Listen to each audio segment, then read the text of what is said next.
Leon Draisaitl just passed the 50-goal plateau, but can the Edmonton Oilers get healthy in time to make a long playoff run? Nick Zararis of Locked On Oilers is here to talk about that and more next on today's Locked On NHL podcast.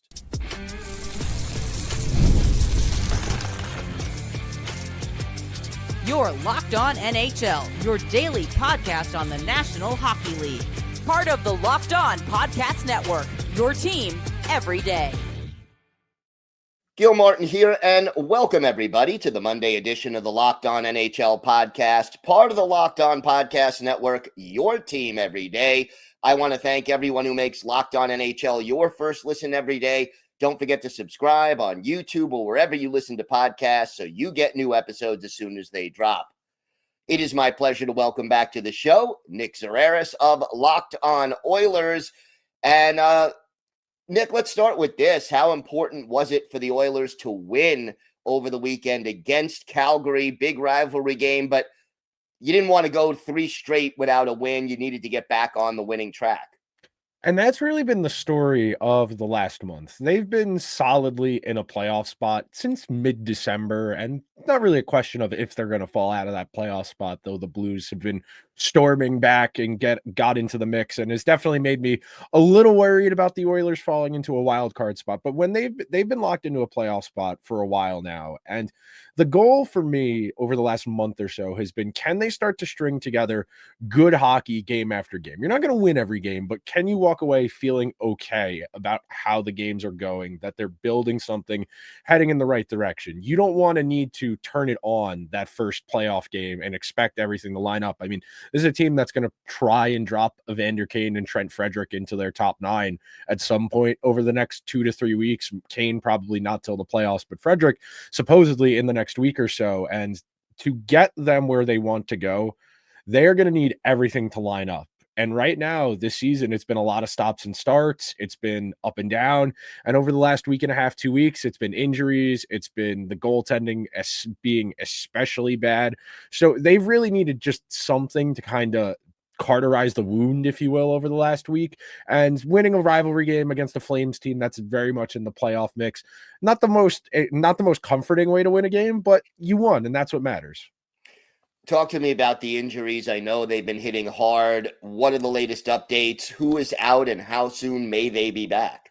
So Leon came back on Saturday, had the pair. That made a huge difference. And without him, that lineup was without him, McDavid and Ekholm, who all didn't play on Thursday. That was a really rough lineup. Skinner got hurt in that game as well, got concussed in that game, left early, and they were down to Pickard and Olivier Rodrigue, who doesn't have NHL experience. So it's been a real mash unit over the last week and a half, just as bare bones a lineup as you can.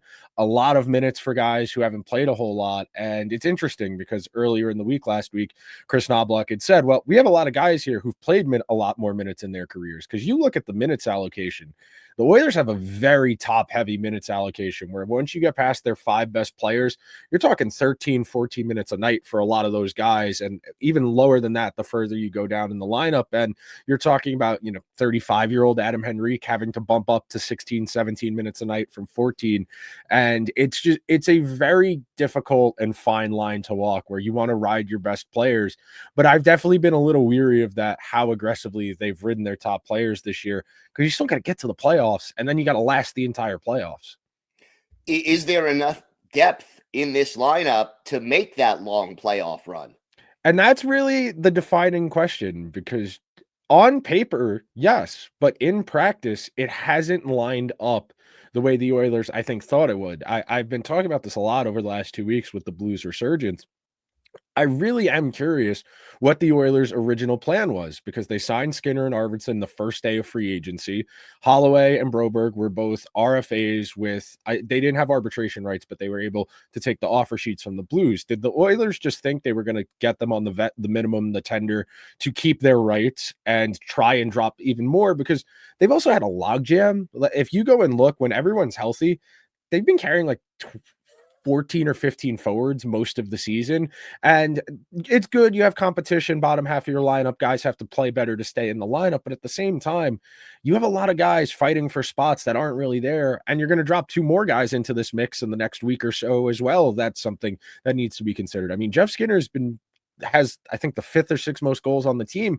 And he's been healthy scratched a bunch this year, which is crazy to me on a team that needs goal scoring, which is crazy to say about a team with the leading goal scorer in the entire league and Connor McDavid that they're not scoring enough. You mentioned the goal scoring. Leon Draisaitl, first player to 50, now has 51 goals. What did this milestone mean for him, and how critical is having he and McDavid healthy and at their best to start the playoffs? So for me, it's more about narrative than anything. Leon himself would tell you it doesn't really matter. The stats don't matter. Him and McDavid are kind of at the point in their careers where the individual accolades are nice. You think about the Chalamet speech at the Academy Awards about this. This isn't proof, but this is a little more fuel. It's a little more motivation. And I think that's the way great players think about these things. Draisaitl's up there. He's got the same amount of goals as Austin Matthews over the last 5 years. But when I think of Draisaitl, I still think of him as more of a playmaker than a goal scorer, which again is kind of crazy and oxymoronic. But when you watch him, when he's at his most comfortable, it is facilitating. I saw highlights from the cup final the other day that were just floating around on Instagram in game 6, and he threw a saucer pass off a backhand 25 feet away to Foegele on the tape, and Foegele was already behind Bobrovsky, how good of a pass it was. And for Draisaitl, I think it's more about the narrative and where he fits when we talk about the players of this era, because you put McDavid, Matthews, McKinnon, the guys who've won hearts. He has a heart, but a lot of people look at that one from 2020 a little weary because McDavid was injured. He only 60 some odd games. Draisaitl played that year. But as far as their importance, it absolutely imperative. This team cannot do anything in the playoffs if those two and Evan Bouchard are not all playing at a really high level. It is an essential component to Oilers' success that all three of those guys are playing and playing well, not just good. They need to all be actively good if the Oilers are going to win anything this year.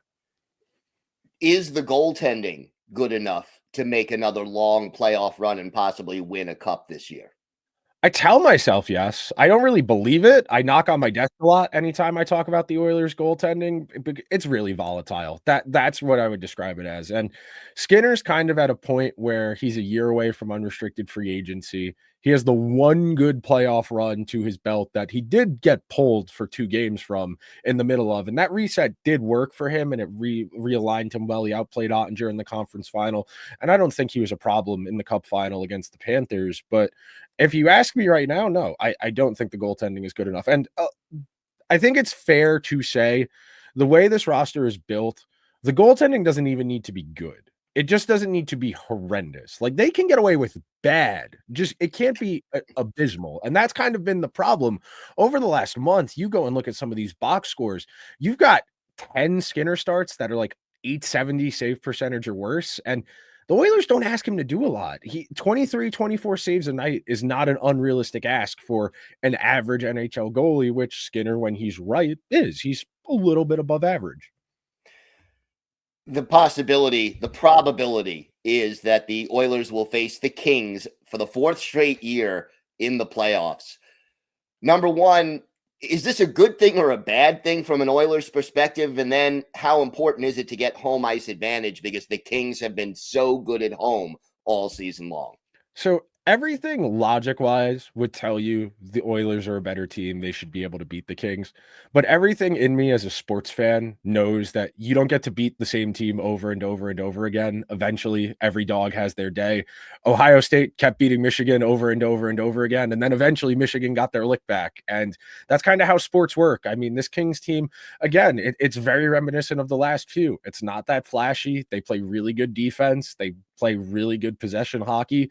They control the center of the ice really well and force you to work hard for offense, something the Oilers in particular have struggled with this year more so than years past. They really miss the speed of Dylan Holloway and Warren Foegele, who the Foegele for Arvidsson swap is a really interesting thought exercise where you compare that Foegele on paper doesn't have the track record that Arvidsson does, but Fogel's unequivocally been a better player this year on a team playing a smaller role than he did in Edmonton. But as far as home ice, I try not to get too caught up in things like that, the regular season splits, because last year the Oilers had a terrible record against winning teams that were over 500 when they played them, and they went to Game 7 of the Cup final. So I try not to read too much into those types of circumstantial and environmental stats. But at the same time, like I said, I am worried. I don't think you get to keep beating the same team over and over again.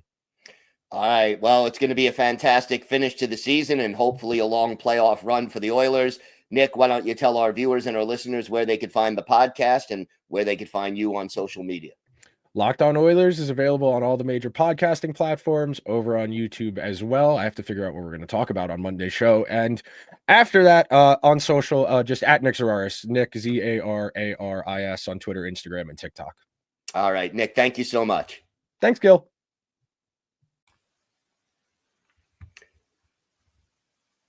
Today's episode is brought to you by FanDuel. March Madness is here, and FanDuel is giving you the chance to get in on the action like never before. Right now, new customers can get $200 in bonus bets when your first $5 bet wins. That's $200 extra bucks to use on everything from buzzer beaters to Cinderella stories and even who's cutting down the nets. I got my eye on a few underdogs this year, and FanDuel makes it easy to back them with spreads, totals, and game props. With tournament games happening almost every day, there's always something exciting to bet on, and the FanDuel app is so simple to use. And when I win, I get paid instantly. There's no waiting around. So visit FanDuel.com and get in on the college hoops action all tournament long as we head toward the Final Four. That's FanDuel.com. FanDuel.com. Check it out today.